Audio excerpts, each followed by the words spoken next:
phone? Because there's some horrible sounding alien noises coming through the phone.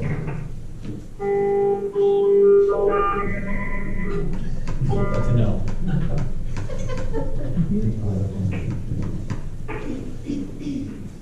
All right, let's try to forge ahead. Great. All right, we have to read back up on the phone. Yeah, I might suggest calling back, like, hang out and have everybody call back in. All right, we have technical difficulties. We're going to call back. Stand by. Yeah, somebody.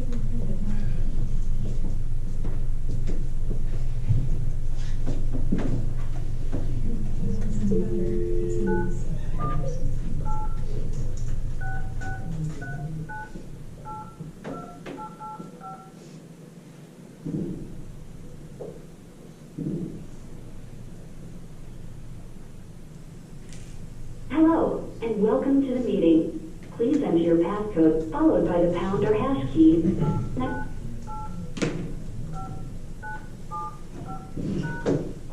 Please hold while I confirm your passcode. Thank you for joining Global Meet. When you hear the tone, you will be the 10th person to join the meeting.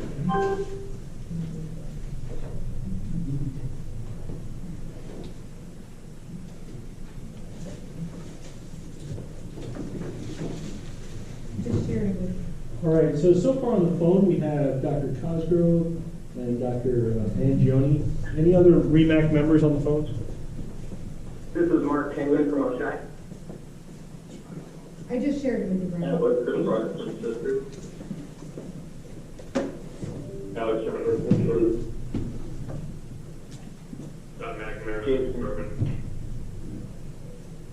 Jason Ward from GBI. Mike Mangione, Matt Hunter.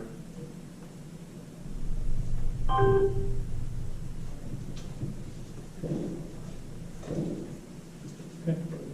Any other guests on the phone?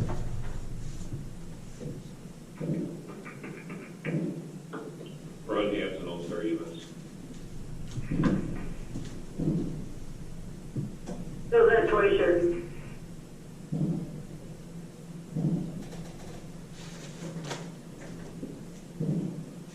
Any others? All right. All right, thank you. Attached is the correspondence log. Hopefully you've had a chance to review it. Any questions, amendments, or changes? Hearing none, is there a motion to accept? Dr. Lynch, a second? Second. Thank you, sir. Any discussion? All in favor? Aye. Any opposed? All right. CMAC Comsco report. Anything from Dr. Ballard, Dr. Walters, Dr. Tackett, or the program agencies? All right, sounds good. REMAC Chairman's report. I'm not Dr. O'Brien. I'd like to thank him for not coming today. He is taking a course outside the state, so you're stuck with me or I'm stuck with you for one more meeting. If there is no objections, I'd like to move up at this point the approval of the new REMAC members. These are 3 physicians who have already been vetted by their respective program agencies, as well as their respective regional councils. They've been approved at that level. And so voting on them now, let's vote later on in the meeting. So they are REMAC representative for DeGrasse Hospital becomes Dr. Lynch, for Mount St. Mary's becomes Dr. Victor, Bertram Chiefy Hospital, Ms. Darrell Warner. Is there a motion to accept these 3 from our regional councils? Thank you, Dr. Lynch. Second? I should abstain. Oh, that's right. Thank you. Yeah. How about you be the first then? And a second, thank you. All in favor? Any opposed? All right. Trauma Advisory Committee meeting, Beth Moses. I just have a Stop the Bleed update that's come through. There are now 1 million people trained in Stop the Bleed across the country. The next round of instructor approvals, they plan on adding national safety instructors, health and gym teachers, and CPR instructors to the list. I don't have a date as to when that will occur. They're currently working on a hybrid model of the course, so the lectures can be done online and then skills can be done in person. National Stop the Bleed Day will be May 21st. They have made some ground. They actually changed New York State education law over the summer, which now provides clear direction for school districts regarding training in kits. And school medical directors may now choose to provide a general override to the nurse-related issue of using hemostatic gauze without an individual prescription. They can do a blanket, non-individual override for that. We do continue to receive a very large number of requests for classes, but I do continue to struggle with having an adequate number of instructors. So if anybody's able to help instruct, please get in touch with me. I've got probably 8 courses scheduled in the next couple of months. An RTAC meeting will be scheduled before Thanksgiving. They're working on finding room space. Beth, is it possible for you to share the application and Yep, I just got it today. That's fine. In a live file, so I will send it out to everybody. Thank you. Any questions for Beth? Nurse Advisory Committee report, Bruce, or his proxy? No? Okay. Program agency reports, Lake Plains, Rob? Good afternoon. So our classes that we have done are on the agenda. A couple of ones that I want to point out: Batavia is starting their original refresher EMT course tomorrow. If anybody's interested, I'm sure they'll take last minute sign-ups on that. We have a CME class tomorrow at Batavia Mercy's EMS headquarters. It's being taught by Denise Chulo on pit crew CPR. So if anybody's interested in that, please sign up. And in October, I think it's October 2nd, we have a class being taught by Emily here at the training center on cardiac simulation.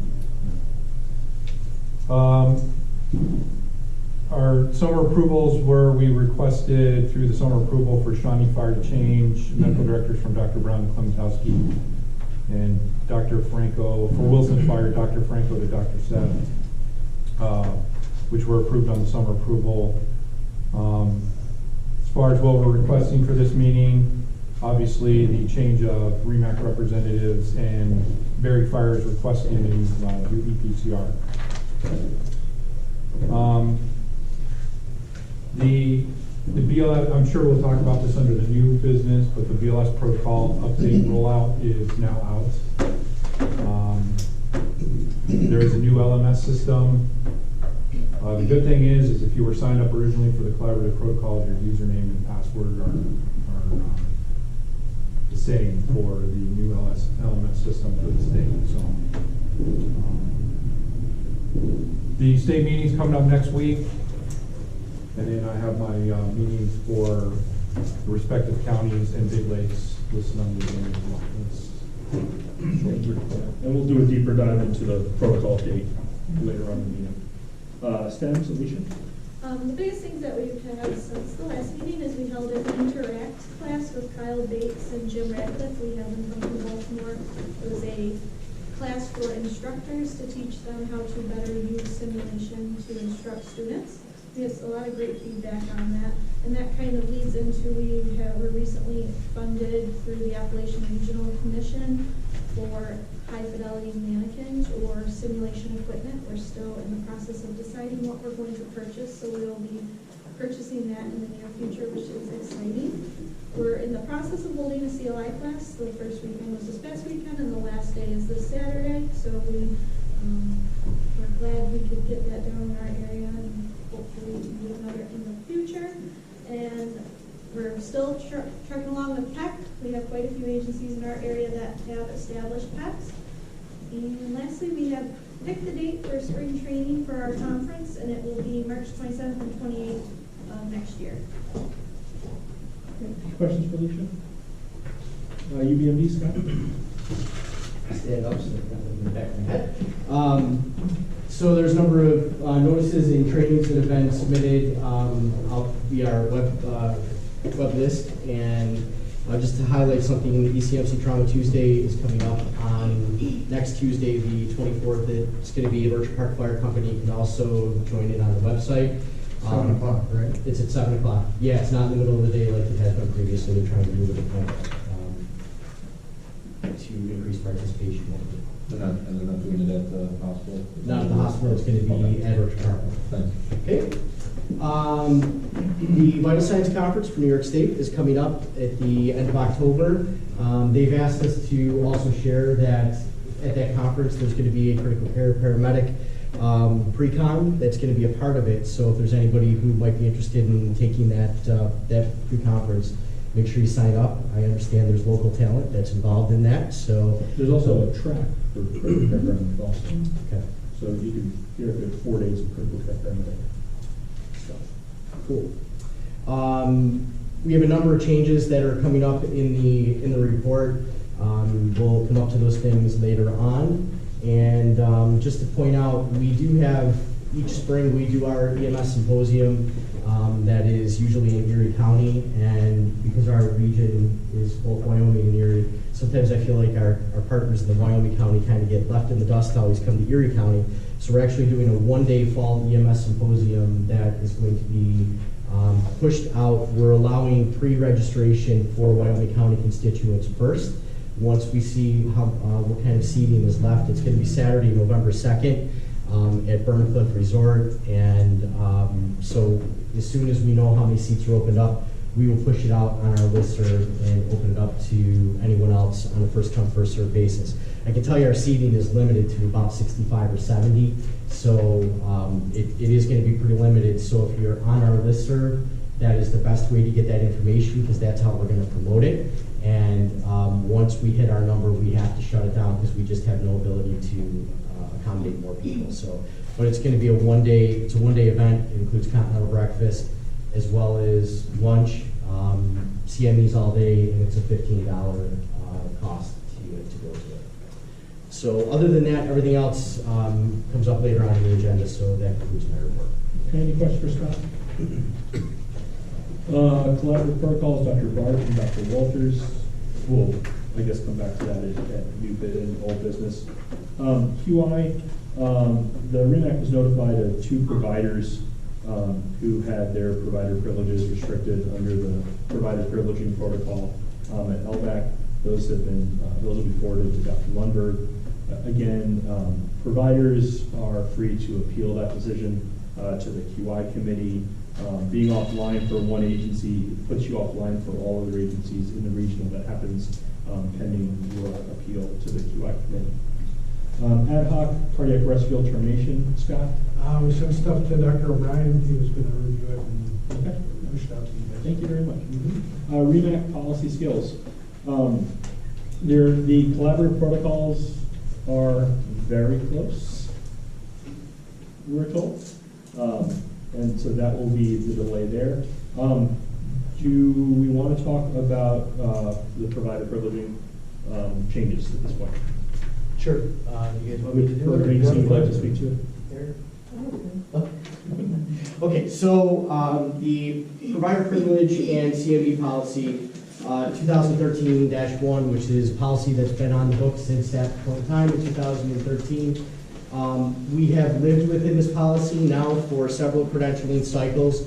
The program agency is at the last REMAC meeting in June. We were charged with coming together at one point over the summer to review the policy and just look for ways that we can not change the way that anything is operationalized, but rather make the policy reflect the way that we currently operationalize it in each of our regions. So just for starters, the Big Lakes region and Southwestern region are utilizing the paper format. The Wyoming Erie region uses an electronic format.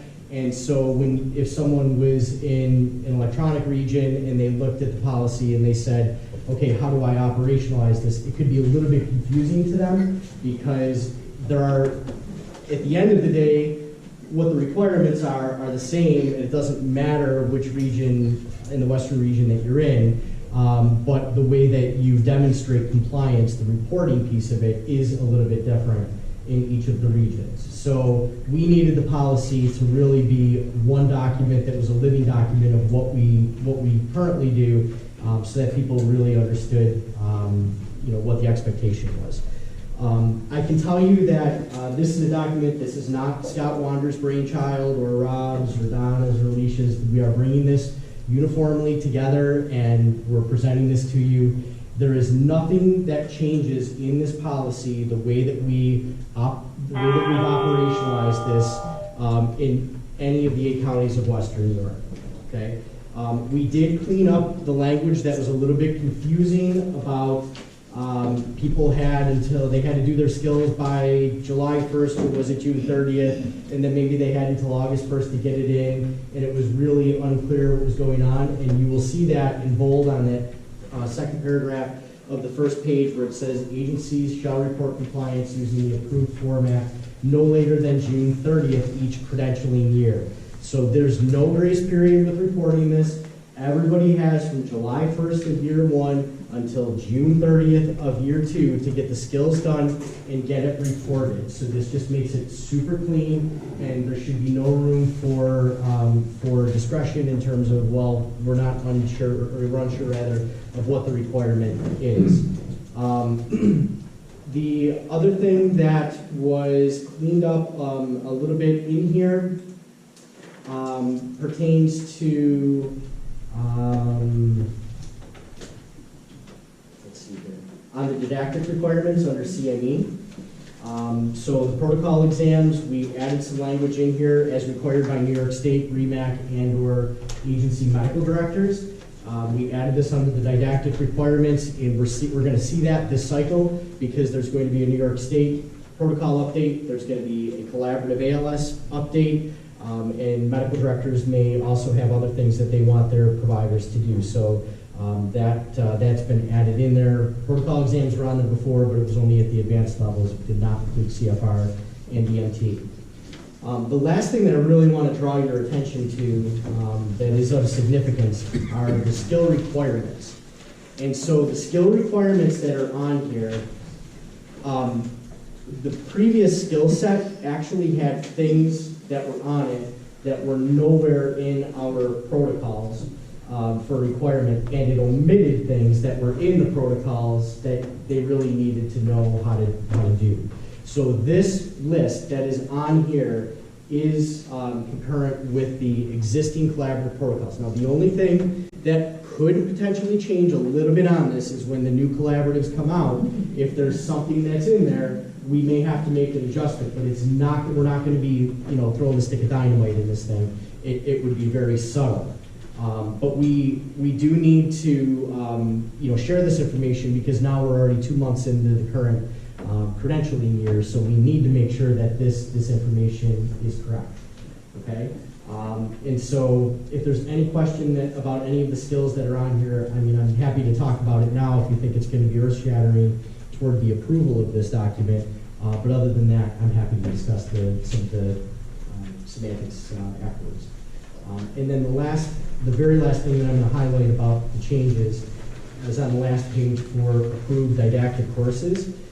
We had a question in this region concerning CPR classes and other certification cards that providers have, because at the bottom of it, it says there's a recommended renewal date on some of the cards. And some providers interpreted that as in, I don't have to renew it by that point on the card. And there was a position statement that was issued by this organization, the chairman, that clarified that while it might say recommended renewal, that is viewed as the expiration date. And it's because people take CPR for various reasons, as one example. And so a layperson who's taking a CPR class may not need to renew it, but we as EMS providers, as professional healthcare providers, we need to make sure that we are trained and up to snuff on that. So the language from that memorandum was incorporated on here just to give clarity to providers or EMS officers who might reference this policy. So in closing, nothing is changing within this policy that's going to change anything we've done for the last 6 years. All this is doing is just making sure that it's cleaner and it's more concise and represents the way that we currently operationalize this policy within the 8 counties of Western New York. So with that, I'm happy to entertain questions. We're happy to entertain questions. So first, related to program agencies, this meets all of your needs also? Just We are good. there, making sure. So I have, I guess, an operational question for the programs and anybody else in the room. I guess I don't understand how agencies are specifically doing skills on pediatric IV versus adult IV. It's my sense that often, like, we're just doing adult IV and like talking about pediatric things. And so I guess my question is there value added of separating those two out, actually? And I would be interested in people's thoughts versus just making it IV. Traditionally, the pediatric physicians would have expressed that there is a difference. No, there's no doubt there's a difference in the field. My question is there a difference in the way agents are actually doing it? Like there's no skill training. No. Right, like there's not a pediatric skill trainer, there's not, and so I don't know what I'm asking, is there value added to that? Because if there's not value added to it, Scott? So we take that breakout Yeah. to make sure that we're not prophylactically starting IVs on children. Really dig into the IV policy for pediatric, when you're going to start it or not start it. That's what we do in that skill station for our people. And that actually is why this used to be peripheral IV, adult and pediatric. Right. And it was broken out because in protocol, there's never a point in time when AEMT should be starting a peripheral IV. They're going right to IO for AEMTs rather. So the consensus of the room is to leave it as is? This might be more visual than what it translates to in practice, but that's why it's like this.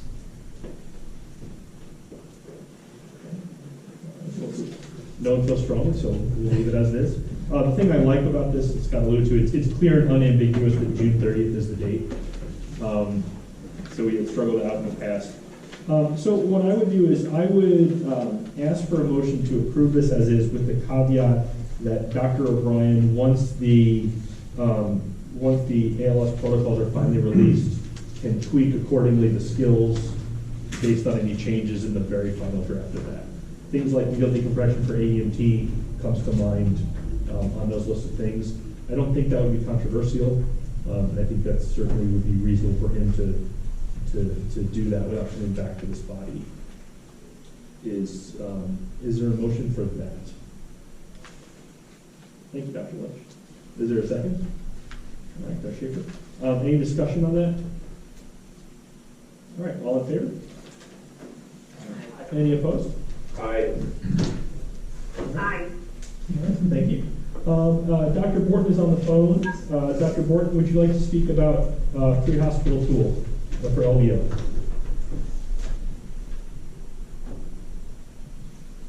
He's on the phone, correct? Sure, yep, sorry about that. I've been talking with the stroke leaders at our hospital at the GPI, Dr. Sawyer and Dr. Snyder. The general consensus at the GBI is at the present time, there is not a tool that is sensitive and specific enough for the good identification of pre-hospital large vessel occlusion strokes, and their recommendations at this time are to stay with the Cincinnati pre-hospital stroke score scale that's currently being used. So from their recommendations, that is what they are recommending we stay with at this time.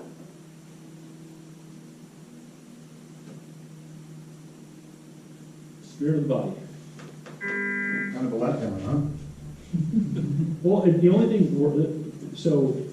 wanting a different stroke scale would be worse.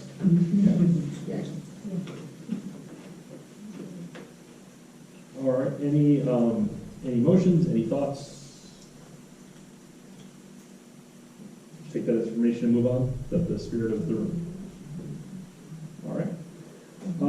New business. So I put this on the agenda not to make any motion, but just to put something on people's radar.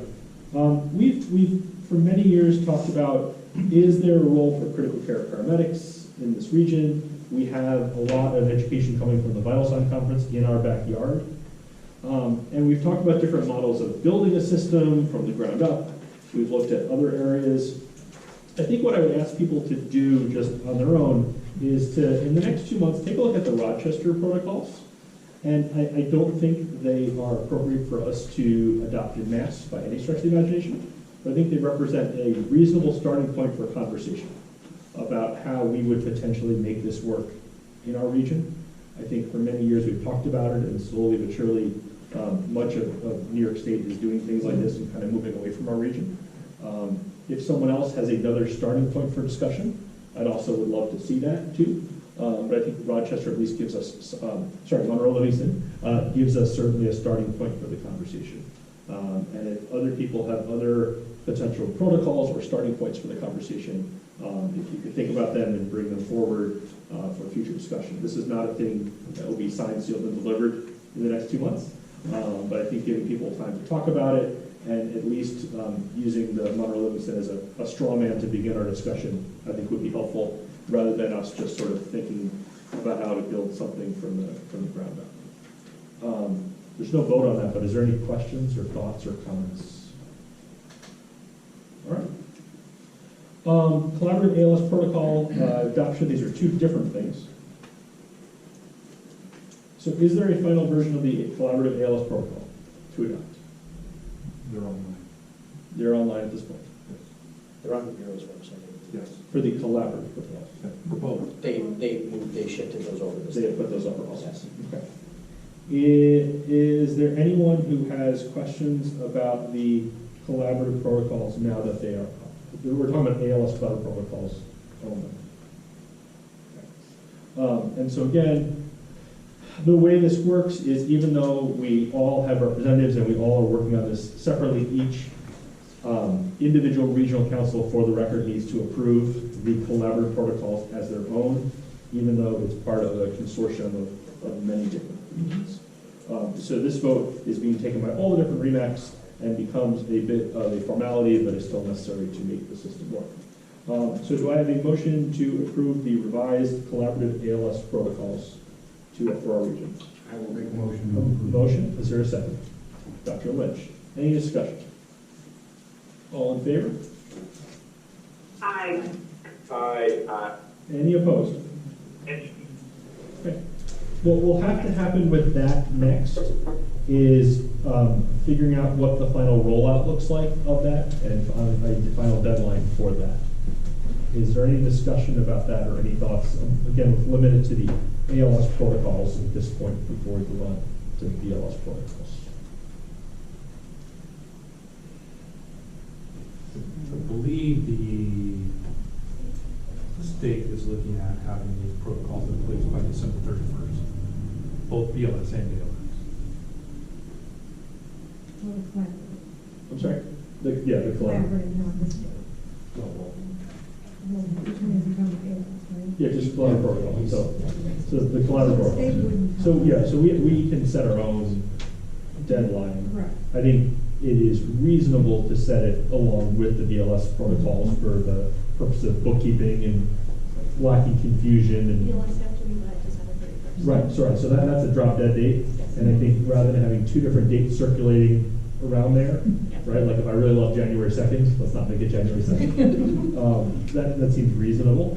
What, if any, in-services or additional training will our advanced providers need to take for the ALS portion in order to come up? Or is simply reviewing a change form sufficient? Or is it at the discretion of the medical directors? Or what is the, if the answer is discretion of the medical director, then it's none of our business, then we're not going to step back. So is there a REMAC level or program agency level intervention that needs to happen for people to come onto the ALS protocols. Correct me if I'm wrong, but I don't think there's been wholesale changes to these collaborative protocols. Yeah. I really think just a review of summary of changes and carry on. Did the collaborative group put out a summary or any other Well, documents to accompany that? I see, I think a part of this is we're kind of, next week when we're in Albany, we're gonna probably find. I think that there is something in the works regarding the collaboratives by Dr. Fulgar. Okay. I believe, to my understanding. That's true. Okay.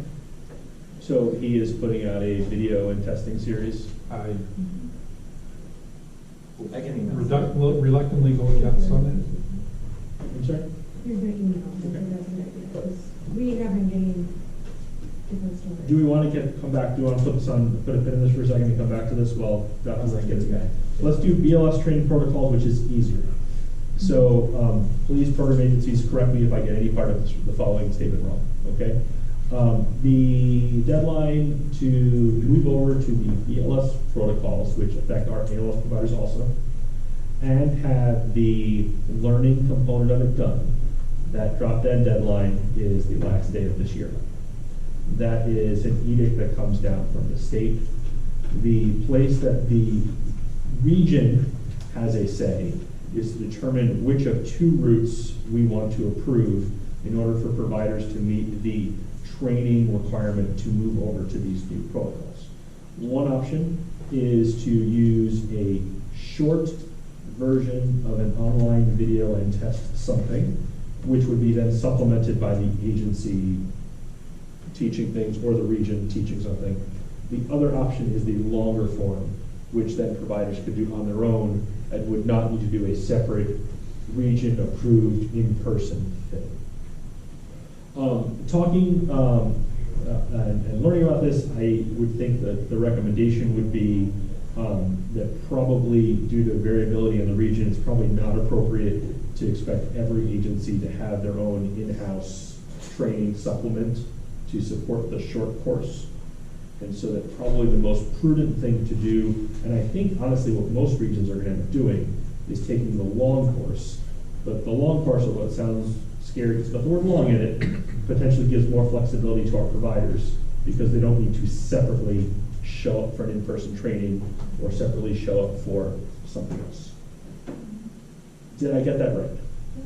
And the modules can be done separately at different times and. I don't think there's a need to reinvent the wheel. Yeah. I mean, the state took the time to create it. Just, I think the easiest thing to do would just be run with the longer version. Okay. And longer, by longer, we're saying it's an hour. It's an hour and a half. An hour and a half. It's an hour and a half. Just to clarify. Right, and it would, right. And so, again, if we were doing the shorter version, you'd still need to go get an hour training somewhere else, or you go need to get new training somewhere else. So it's the same, but it's the, let's call it the completely provider-driven program, as opposed to the hybrid program. So the only thing we need to do in this region is we just need to verify that that's what we're going to do in order to allow the state and our program agencies to link that to our regional providers. Okay? Hey, Brian, this is Yes. Ron. Yes, please, Ron. We had a phone meeting for CMAC last week, and Jean Taylor was on it. And her comment was, the long version is really for the people that are not currently using collaborative protocols, because it's a formatting change for the basic protocols. And she expected that most people that were already using the collaboratives would probably take the short way, just as an FYI. I don't even know if the short way's out. We haven't even seen a short one.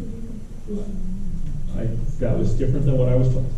Okay. And it's kind of different on how I interpreted our phone calls too. And we've had people take it, that have been receiving it,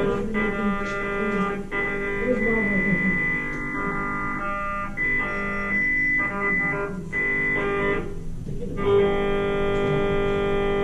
Ron, can you mute your microphone, Ron? Hey, Ron, can you jump back on? I'm back on. We're thinking it's your phone that's causing this. Because it's the, My phone? yeah, because when you muted, the aliens returned. No, I've been muted the entire meeting. wrongly accused. Well, friends, in light of Ron's comments, does that change our thoughts? Is the recommendation from the program agencies to maintain the long one? Is there, what? I mean, an hour and a half, I don't think. We may get more clarity next week too, because the LMS system, I haven't heard that it's up and running yet, so. It is up and running. And we've had several people. So it is. Okay. They were supposed to send an email out to us and I did not get one. Well, it's not available, and it's in beta format, how's that? I can send it to you, Right, you but can try it. Yeah, I'm on the CMAC, I was supposed to get an email too. That's not my fault. They sent it out 3 weeks ago. Well, the first one. Yeah, and the 13th, they said it's done and ready. Can you send it to them? Oh, yeah. Ron, we'll send it to you right now. Make it available to the CMAC members. She anticipated it coming up this week at some point. I just sent it. Because they asked people to test it out. And there was a lot of typos, there was a lot of typos. I think we. And there was an interface issue where we have to go to a different page to. But that we've got that fixed, so I think most of it's fixed now. We have not sent it out. Our program agency, Scott, you have not, correct? But Rob, you did. Yes, I did. You set up the long version? I sent out the sign up, and then however they sign up, it automatically gives them the long version. It does. They don't choose. Right, right.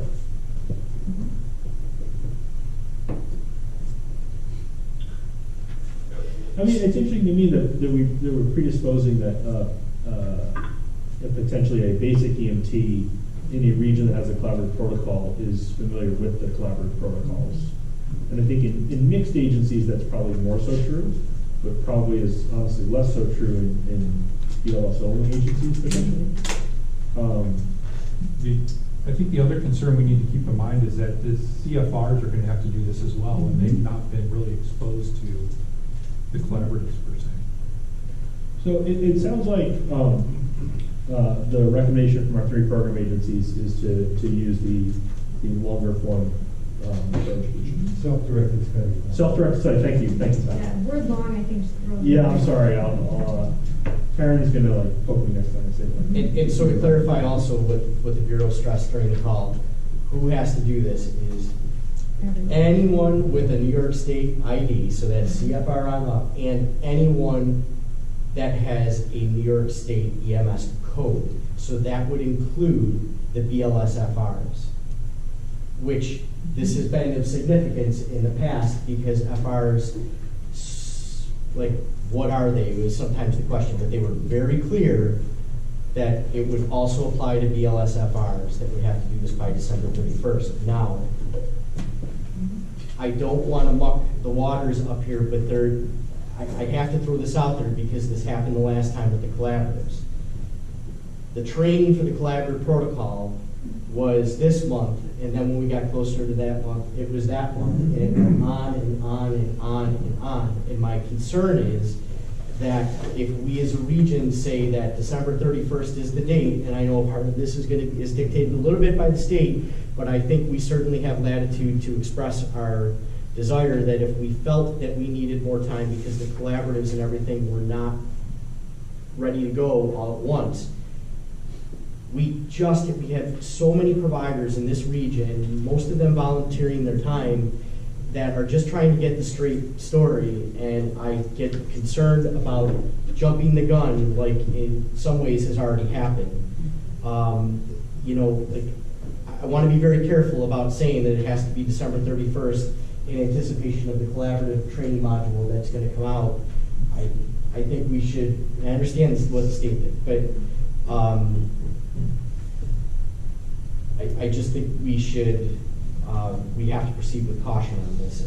We should probably pick a path, long versus short, with the state one. We definitely need to do that, but keep in mind, if the collaborative protocol in service is not ready to go by November 15th, we can't expect every ALS provider to be in service by December 31st. All right, right. I mean, I think, yes, I guess fair. I think putting a date out now at least gives people an idea that it's coming down the pipe. I mean, obviously, 2 months from now, anything that is done can be undone. But I think if we don't put a date in, that people will not start thinking about it. I mean, I personally, I don't want to push anything out until I know what's going on with the collaboratives. So I don't even want to tell people about the BLS piece of it until I know the collaboratives, because now we're sending out multiple communications, and then all of a sudden you need this module or that module or whatever it is, and I'm very, very cautious about doing that because it just creates confusion. Okay, so what is our recommendation? I mean, if we go to the meeting next week and they tell us the collaboratives aren't gonna be ready, we're gonna have to move forward with, to be honest, because the state gave us that, correct? I'll be honest, I don't think the collaboratives will be ready because we just recognized that the REMACs needed to vote on it and bring it back, and that never even got presented. So, I don't know. There's some steps that got missed, I believe. So why don't we do this? Why don't we say that it is the intention of the regional council to have the last day of this year be the deadline for BLS, and it is our intention to also make the last day of this year the deadline for ALS. However, not push it out until the regional council meeting comes. I'm sorry, until the state council meeting comes, and then give Dr. O'Brien the discretion to change the date based on the information that we get at that meeting. So that then Dr. O'Brien, within a week or so after the regional council meeting, the state council meeting, would be able to meet with the program agencies and fine tune it. I just don't want to wait till November. So I think that we're going to be way behind. Oh yeah, no, not And so I think we're all generally on the same wavelength as to how to do this, if we just know what the inputs are going to be. So I think Dr. O'Brien can operationalize that in a way that's reasonable along with the 3 program agencies. So is that a reasonable plan? Yes. Just there's no flexibility on the 12/31 of the BLS. Understood, yes. Perfect, thank you. Yes. So let's break this down for clarity. Thank you. First, we need a motion to say we are going to use the provider-driven one, right? Which you now vote on. So for BLS purposes, the deadline is December 30th. Come hell or high water, and the region is going to use the solely provider-driven module system. Is there a motion for that? I will make that motion. Thank you. Is there a second? Is there any further discussion? Motion to approve. Is there all in favor? Aye. Any opposed? So, can I have permission to call the state to let them know that that will be our one and only choice for this area? I think that's the answer, right? Okay. I mean, I just wanna make do we sure. want to wait for a week for the state meeting? No? Okay, good. That's fine. Okay. Good. I just think that Good. having a self-directed program gives more flexibility Yep. to the have-nots Yep. in our region. Okay.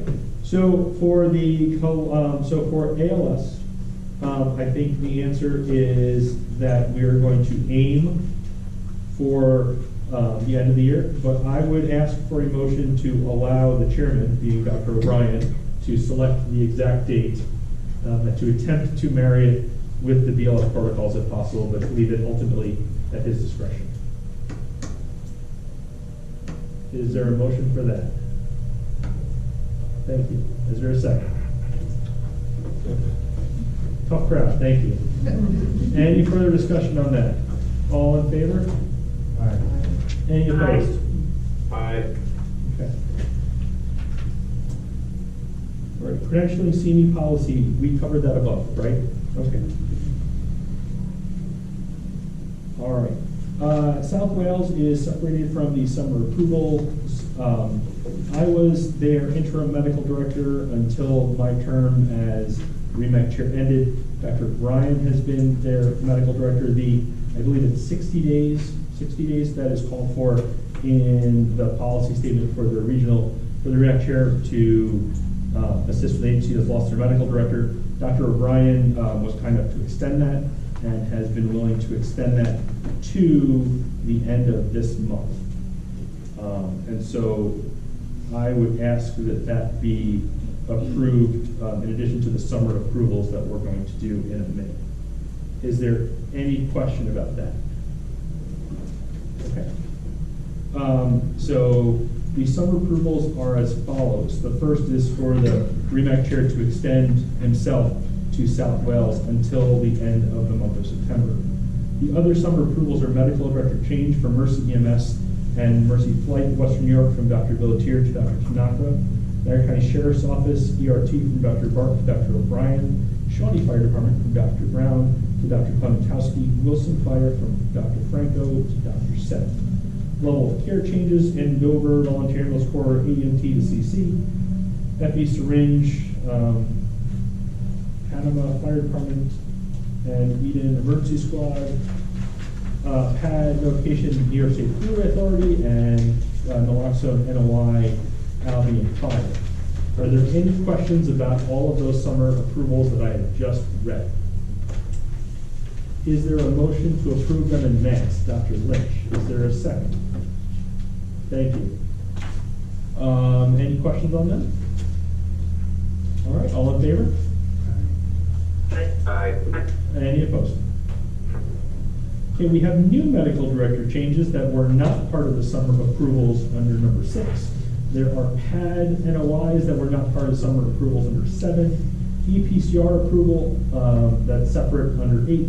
BLS 12 lead, and finally CPAP approval for Springbrook Fire Department. So on your agenda, 6 through 10 are changes and approvals that were not previously covered under the summer rules.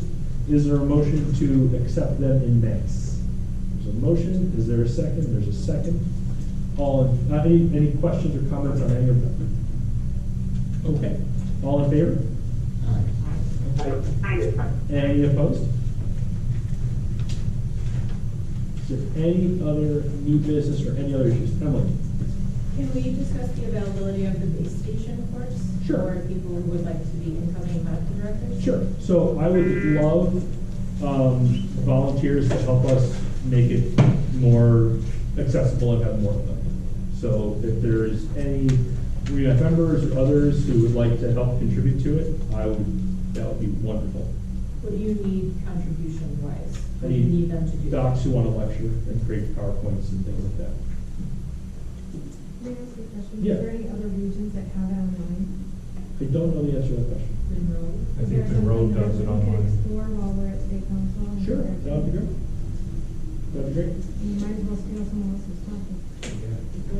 Do we have material already, Brian, that PowerPoint? We have PowerPoints, so they always need to be updated when the new protocols come out, right?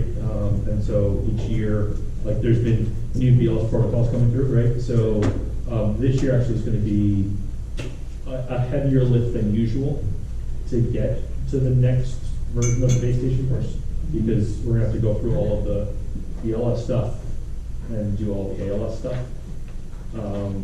So that would be the challenge. I'll be honest with you, for the last however many years, it's been me pulling teeth to get docs to lecture on it. And so some years I've given the entire course by myself. And so if there are any docs who want to participate in it, that would be fantastic. Whether it be creating curriculum or whatever, yes? If I have a group of docs who are interested, can we Send them my way. schedule a class? Sure, we just need people to run the class. Right, I mean, I'll get you docs to run the class, but they have to sit through the class first, because I don't have any Right. docs who've taken it, so I imagine you don't want them teaching and Right. not taking it. Right. Yeah, we can try to figure something out. I mean, that's our biggest challenge, right, is having people and having volunteers that are not me to do this. I am up for all of these as potential solutions. So why don't we see what online options there are for our next time together? Why don't we see what other people are volunteering to do different things or options? I can't speak for Dr. O'Brien, but I'm up for any and all of that. That's been our biggest challenge, and That's why we don't run the class quarterly, or why we don't run the class more frequently, because it's legitimately a commitment of people's time and stuff like that. That's been a challenge in the past.